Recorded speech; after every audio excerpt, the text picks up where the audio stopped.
दोस्तों, एक एक दिन भारी हो रहा है। कई लाशें तो ऐसी हैं कि उन लाशों पर चील कौओं की नजर है। हर आने वाले दिन का आने वाला हर सेकंड ऐसा लगता है कि जैसे सामने ही धमाका होगा और अब फिर एक नई खबर आएगी। और ये बात है भी बिल्कुल सही। दोस्तों, हम बात कर रहे हैं इजराइल और हमास के बीच हो रही जंग की। शुरुआत में हमास ने 5000 मिसाइल छोड़कर इजराइल के साथ एक जंग का ऐलान किया। बदले में इजराइल ने भी हमास को करारा जवाब दिया था, लेकिन अब इस लड़ाई में इजराइल कमजोर होता दिखाई दे रहा है। अगर आपको यह जानकर यकीन नहीं हो रहा तो बन रहे इस वीडियो के अंत तक। दोस्तों, असल में हाल ही की एक खबर के अनुसार यह जंग बहुत तेजी से बढ़ चुकी है। जितने मीडिया सूत्र इस बात को बता रहे थे कि अब जंग रुक गई है और समझौते के आसार दिखाई दे रहे हैं, वही मीडिया अब इजराइल को कमजोर बता रही है। असल में लेबनान इजराइल बॉर्डर पर हिजबुल्ला और इजराइल की सेना के बीच संघर्ष और तेज हो चुका है। हिजबुल्ला ने इजराइल के खिलाफ गोरिल्ला वॉर छेड़ दी है, जिसके बाद उसने एक वीडियो जारी किया है और इजराइल में हुए धमाके की पूरी जिम्मेदारी अपने और अपने समूह के ऊपर ली है। हिजबुल्ला ने दावा किया है कि उसके ताबड़तोड़ हमलों में इजराइल के टैंक और इजराइल के आधुनिक हथियार सब कुछ नष्ट हो चुके हैं। हिजबुल्ला का दावा है कि इजराइल के खिलाफ वो नए और आधुनिक हथियारों का इस्तेमाल कर रहा है। साथ ही उसने गोरिल्ला वॉर का भी रास्ता अपना लिया है।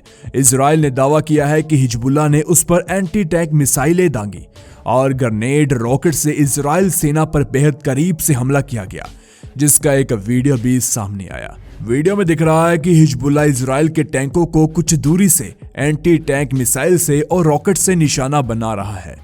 वीडियो में जिन घातक राइफल का इस्तेमाल होता दिखाई दिया, वो इजराइल की सेना के पसीने छुटाने के लिए काफी है।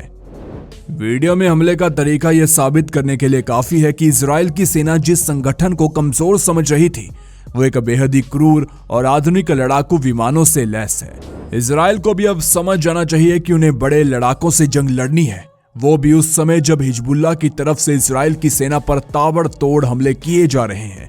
हिजबुल्ला का दावा है कि इस हमले के लिए उसे इजराइल ने ही मजबूर किया।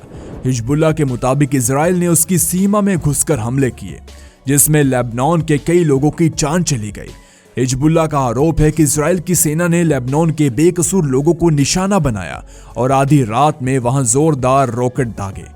इजराइल की सेना ने भी इस हमले के बाकायदा वीडियो भी जारी किए, जिसमें लेबनान और इजराइल की सीमा के पास मौजूद कुछ फौजी ठिकानों पर धमाके होते हुए दिखाई दिए। इजराइल की सेना के मुताबिक उसने सीमा के पास मौजूद हिजबुल्ला के ठिकानों पर मिसाइलों से वार किया। इन धमाकों को देखकर ऐसा लगा कि मानो कोई ज्वालामुखी फट गया हो। इजराइल की सेना के मुताबिक उसने हिजबुल्ला के अड्डों पर क्लस्टर रॉकेट से वार किया और सीना ठोक के इसकी जिम्मेदारी भी ली। इजराइल की तरफ से जारी किए गए वीडियो में उसकी सेना की टुकड़ी रॉकेट अटैक करती हुई नजर आई। इस दौरान कुछ सैनिकों ने उन रॉकेट के लॉन्च सेंटर को ट्रैक भी किया, जिसके बाद इजराइल ने दावा किया कि उसकी सेना ने हिजबुल्ला के कई ठिकानों को पूरी तरह से बर्बाद करने में कामयाबी हासिल की है, जिसके बाद हिजबुल्ला का गुस्सा 7वें आसमान पर है। इस हमले के बाद हिजबुल्ला के कमांडर इतनी बुरी तरीके से भड़क गए कि उन्होंने इजराइल का नामो निशान मिटाने की ठान ली और धमकी दी कि इजराइल को हिजबुल्ला से कोई नहीं बचा पाएगा। जिसके बाद इजराइल की सेना और उसके ठिकाने हिजबुल्ला के निशाने पर आ गए। हालांकि इजराइल के ठिकाने पहले किसी को नहीं पता थे। उसके ठिकानों का पता लगते ही अचानक से हिजबुल्ला ने इजराइल के सटीक ठिकानों पर अटैक किया और भारी नुकसान भी किया। देखिए, कभी कभी तो ऐसा लगता है कि जैसे इजराइल के अंदर की न्यूज को कोई लीक कर रहा है, क्योंकि इजराइल अपनी सिक्योरिटी से किसी तरह का कोई खिलवाड़ नहीं करेगा। और अगर ये बात सच है तो इजराइल को इस जंग में गिरने से कोई नहीं रोक सकता, क्योंकि जब दुश्मन अपने घर में किसी अपने भेष में होता है तो घर को शमशान बनने में देर नहीं लगती है। और दोस्तों, उधर गाजा में हमास के खिलाफ युद्ध लड़ रहे इजराइल को उसकी उत्तरी सीमा पर हिजबुल्ला से भी चुनौतियां मिल रही है। हिजबुल्ला ने 7 अक्टूबर को हुए इजराइल पर हमास के हमले के बाद उसका खुलकर समर्थन किया और इजराइल के खिलाफ उत्तरी सीमा पर मोर्चा खोल दिया और दोनों तरफ से लगातार गोलीबारी और रॉकेट से हमले का दौर जारी है। इसी से बढ़कर इजराइल के रक्षा मंत्री ने हिजबुल्ला को साफ शब्दों में ये चुनौती भी दी है कि उन्हें इस हमले की कीमत जल्द ही चुकानी पड़ेगी।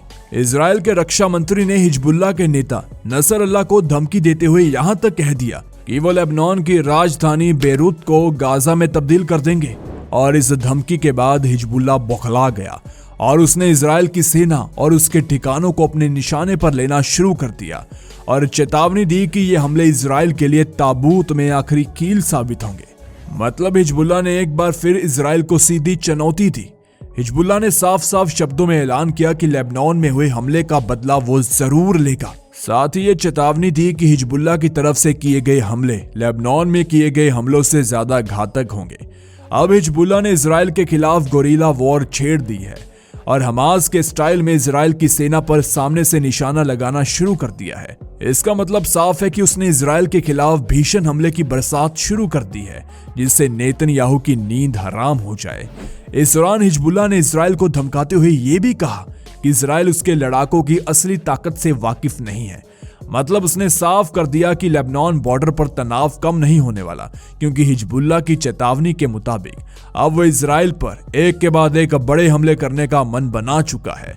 दूसरी तरफ हिजबुल्लाह के चीफ हसन नसरअल्लाह ने पहले ही दावा किया था कि इजरायली सेना के लिए गाजा युद्ध विनाशकारी साबित होगा। अब हिजबुल्लाह अपने 60,000 से ज्यादा लड़ाके और हमास के 40,000 से ज्यादा लड़ाकों के साथ इजरायली सेना पर दूसरे राउंड का विनाशकारी हमला करने जा रहे हैं। इस जंग को कवर कर रहे मीडिया एजेंसीज के मुताबिक हिजबुल्लाह की रॉकेट और मिसाइल की ताकत इजराइल के लिए विनाशकारी साबित हो सकती है, लेकिन वही इजरायली सेना पूरे जोश के साथ दावा कर रही है कि उसने उत्तरी गाजा में हमास के कई स्थानों पर कब्जा जमा लिया है। इतना ही नहीं, इजराइल की सेना ने गाजा में हमास के चीफ याह्या सिनवर को उसके बंकर में घेरने का दावा भी किया, जिसके मुताबिक याह्या सिनवर बंकर में फंस चुका है क्योंकि वह बाहर की दुनिया से पूरी तरह से कट चुका है। दावा तो यह भी कहा जा रहा है कि उत्तरी गाजा का आधे से ज्यादा इलाका पूरी तरह से तबाह हो चुका है। फिलिस्तीनी और हमास के समर्थकों के बीच खून खराबा जारी है। इस बीच हिजबुल्लाह पूरी तरह से हमास के समर्थन में डटा हुआ है। हिजबुल्लाह के मुताबिक उसने इजराइल का आयरन डोम सिस्टम इस बार पूरी तरह से तबाह कर दिया है। और दोस्तों, जिस हिसाब से हिजबुल्लाह की तरफ से मिसाइल छोड़ी गई थी, उस हिसाब से लग रहा था कि शायद अब इजराइल का आयरन डोम सिस्टम नहीं बचा होगा। जब इस बारे में नेतन्याहू से पूछा गया तो उनका इस पर कोई जवाब नहीं आया है। हालांकि ज्यादा खोजबीन से इस बात का पता लगा है कि अभी तक हिजबुल्लाह संगठन ने इजराइल के आयरन डोम सिस्टम के 2 डिफेंस सिस्टम तबाह किए हैं। बता दें, एक डिफेंस सिस्टम को रेडी करने में करीब 800 करोड़ का खर्चा आता है। इस हिसाब से देखा जाए तो इजराइल का काफी नुकसान हो चुका है। अमेरिका ने इस पर इजराइल से प्रश्न किए हैं, लेकिन इजराइल ने इस पर चुप्पी साध रखी है। दोस्तों, ये वही आयरन डोम सिस्टम है जिसकी मदद से इजराइल की जनता तब बच पाई थी जब हमास ने इजराइल पर 5000 मिसाइल दागी थी। दोस्तों, कई बड़े बड़े सलाहकारों के मुताबिक ये लड़ाई एक समझौते के मुताबिक रुक सकती थी, लेकिन आए दिन कुछ न कुछ नया देखने को मिल जाता है। दोनों पक्षों की तरफ से रह रहे स्थानीय लोगों में डर का माहौल है। कुछ लोग तो अपना मानसिक संतुलन भी खो बैठे हैं। इजराइल और हमास की लड़ाई शायद अब तभी खत्म होगी जब इन दोनों में से एक पक्ष ही खत्म हो जाए, क्योंकि कोई पीछे हटने को तैयार ही नहीं है।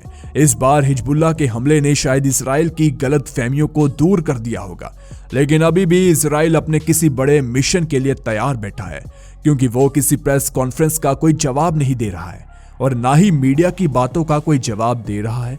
यहां तक कि उसने अमेरिका द्वारा पूछे गए सवालों का भी जवाब नहीं दिया है। अब देखना यह है कि इस बार इजराइल किस तरह से हिजबुल्लाह को जवाब देगा। तो दोस्तों, आज के लिए सिर्फ इतना ही। ऐसे ही वीडियोस के लिए चैनल को सब्सक्राइब कर बेल नोटिफिकेशन को ऑल पर जरूर सेट करें। धन्यवाद।